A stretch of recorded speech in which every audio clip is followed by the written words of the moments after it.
Shalom, bonjour, j'espère que vous allez bien.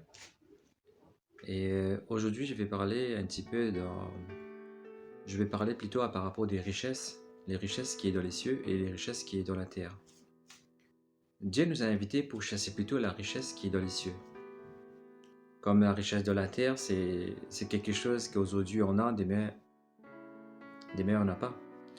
Je vais lire dans Matthieu 19, verset 16. Il disait comme ça, tout à coup, un homme s'approche de Jésus et lui demande, Maître, qu'est-ce que je dois faire de bon pour avoir la vie avec Dieu pour toujours? L'homme demande à Jésus, qu'est-ce que je dois faire bon pour avoir la vie avec Dieu pour toujours, pour éternité? Jésus lui répond, pourquoi est-ce que tu m'interroges sur ce qui est bon? Un seul est bon, c'est Dieu. Si tu veux entrer dans la vie avec Dieu, obéir aux commandements. L'homme lui dit, quel commandement? Jésus répond, ne tue personne, ne commette pas d'adultère, ne vole pas, ne témoigne pas faussement contre quelqu'un. Respecte ton père et ta mère, aime ton prochain comme toi-même. Le jeune homme lui dit, j'ai obéi à tout cela. Qu'est-ce que je dois faire encore?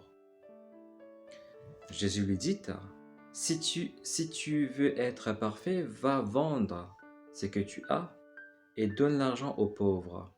Alors tu auras des richesses auprès des dieux. Ensuite, viens et suive-moi.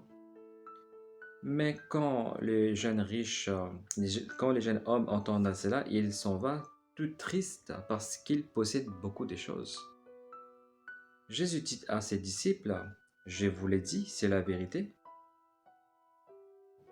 Pour quelqu'un des riches, c'est très difficile d'entrer dans les royaumes des cieux. Je vous dis encore ceci, et c'est qu'un chameau peut passer facilement par les trous d'une aiguille. Eh bien, pour un riche, c'est encore plus difficile d'entrer dans les royaumes des cieux. Quand les disciples entendent cela, ils sont très étonnés. Ils disent, mais alors, qui peut sauver? Qui peut être sauvé? Jésus les regarde et lui dit, pour l'homme, c'est impossible, mais pour Dieu, c'est possible.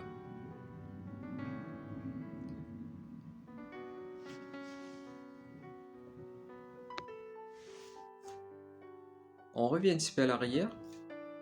Cet homme qui possède beaucoup de choses, qui disait qui obéit tous les commandements. Tous les commandements, c'est c'est écrit.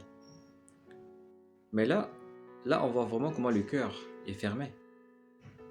Quand Jésus dit vendre tout ce que tu as et donne l'argent aux pauvres. Mais les jeunes riches, les jeunes hommes riches, il était tout triste parce que son cœur était attaché à ses richesses dans la terre. Comme aujourd'hui Dieu nous dit attaché à Dieu. Quand tu es attaché à Dieu, c'est ça la richesse en fait. Quand ton cœur est attaché à Dieu, et Dieu il sait qu'est-ce qu'on a besoin. Dieu ne nous donne pas toutes choses, ce que nous on a besoin. Il nous donne des choses qui sont nécessaires. Donc si on demande la santé, Dieu nous donne la santé. Dieu nous a donné des yeux, des mains, des pieds pour travailler. Tout ce qu'on voit de cette terre, un jour va tout quitter. C'est mieux qu'on tâche avec la richesse des cieux. C'est pour cela en fait, Jésus dit, est-ce que un chameau peut passer facilement par un trou d'une aiguille? Non, c'est pas possible. Un chameau qui a beaucoup de réserves. Aujourd'hui, nous qui avons beaucoup de réserves, qui possèdent beaucoup de choses, on ne peut pas avoir la vie éternelle. On va tout quitter de cette terre. On va rien ramener d'en haut. C'est pour ça que Dieu nous dit, chassez d'abord au royaume des cieux, et tout sera donné. dessus. Jésus raconte une autre situation encore. Cette situation, c'est un petit peu comme ça. Un père retrouve son fils perdu. C'est dans Luc 11. C'est Luc 15, verset 11. 10 31. Il disait comme ça. Jésus dit encore, un homme a 2 fils. Le plus jeune dit à son père, Père, donne-moi ma part. Donne-moi ma part d'héritage. Alors le père partage ses richesses entre ses 2 fils. Quelques jours après, le plus jeune fils vend tout ce qu'il a. Le plus jeune fils vend tout ce qu'il a reçu et il part avec l'argent dans un pays éloigné. Là, il s'est conduit très mal et il dépense tout son argent. Quand il a tout dépensé, une grande famine arrive dans le pays et le fils commence à manquer de tout. Il va travailler pour un habitant de ces pays. Cet homme l'envoie dans le champ garder les cochons.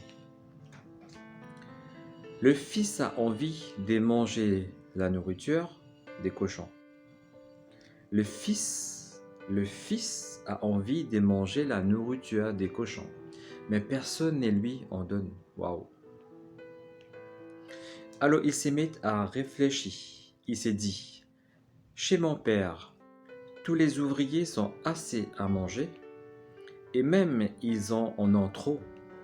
Et moi ici, je meurs de faim. Je vais partir pour retourner chez mon père, et je vais lui dire, Père, j'ai péché contre Dieu et contre toi. Je ne mérite plus d'être appelé ton fils. Fais comme si j'étais l'un de tes ouvriers. Il part pour retourner chez son père. Le fils est encore loin. Son père les voit et il est plein de pitié pour lui. Il court à sa rencontre. Il le serre contre lui et l'embrasse. Alors le fils dit son père, Père, j'ai péché contre Dieu et contre toi. Je ne mérite plus d'être appelé ton fils.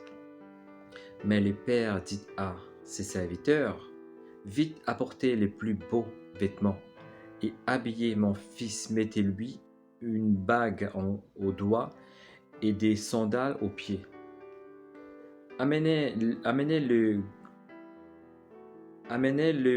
veau qu'on a fait grossir et tuez-le, mangeons et faisons la fête.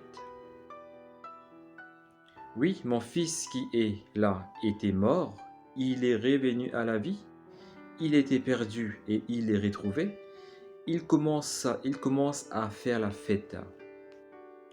Pendant ces temps, le fils aîné travaille dans les champs. Quand il revient et s'approche de la maison, il entend de la musique et des danses. Il appelle un des serviteurs et lui demande ce qui se passe.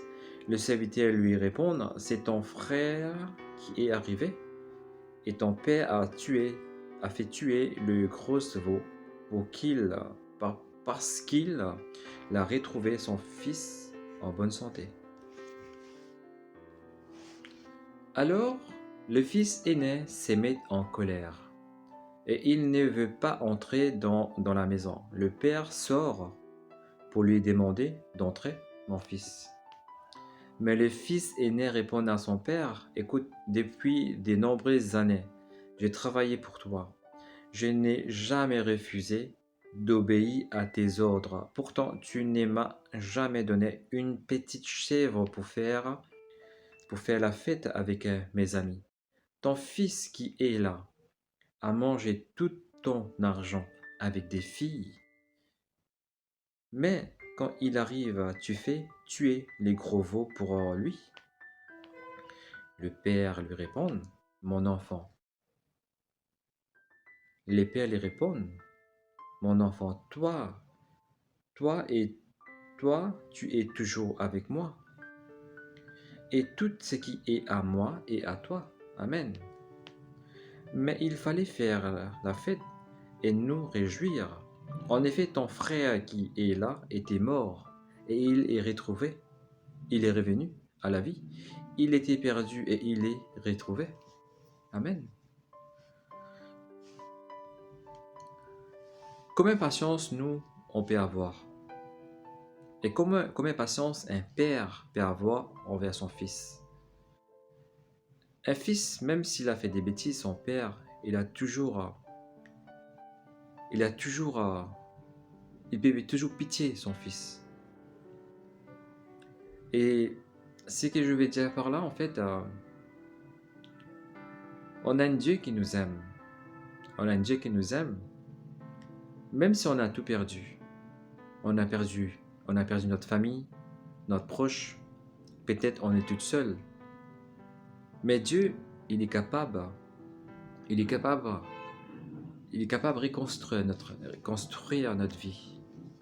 C'est ce qu'il a fait pour cette deux frères.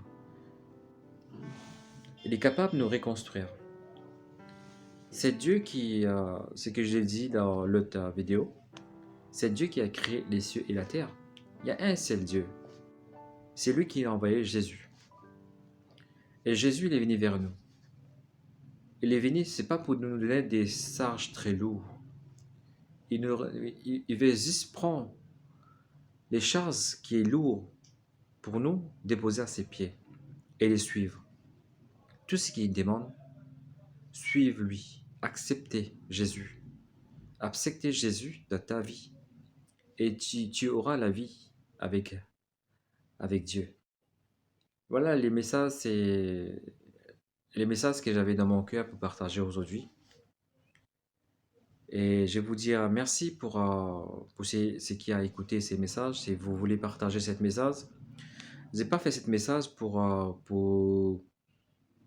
juste pour faire plaisir, pour me faire plaisir, pas du tout. C'est celui-là, cette message, c'est vraiment, j'ai fait cette vidéo vraiment pour vous dire que le Seigneur vous aime. Le Seigneur, il a besoin de vous, comme un papa.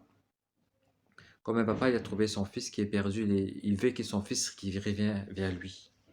Aujourd'hui, cet papa, c'est Dieu qui a envoyé Jésus de la croix. Son bras, il est toujours ouvert pour nous accueillir avec un bras d'amour. Il nous attend vraiment avec impatience. Voilà. Je vais mettre cette parole dans votre cœur et je dis que le Seigneur vous bénisse. Amen.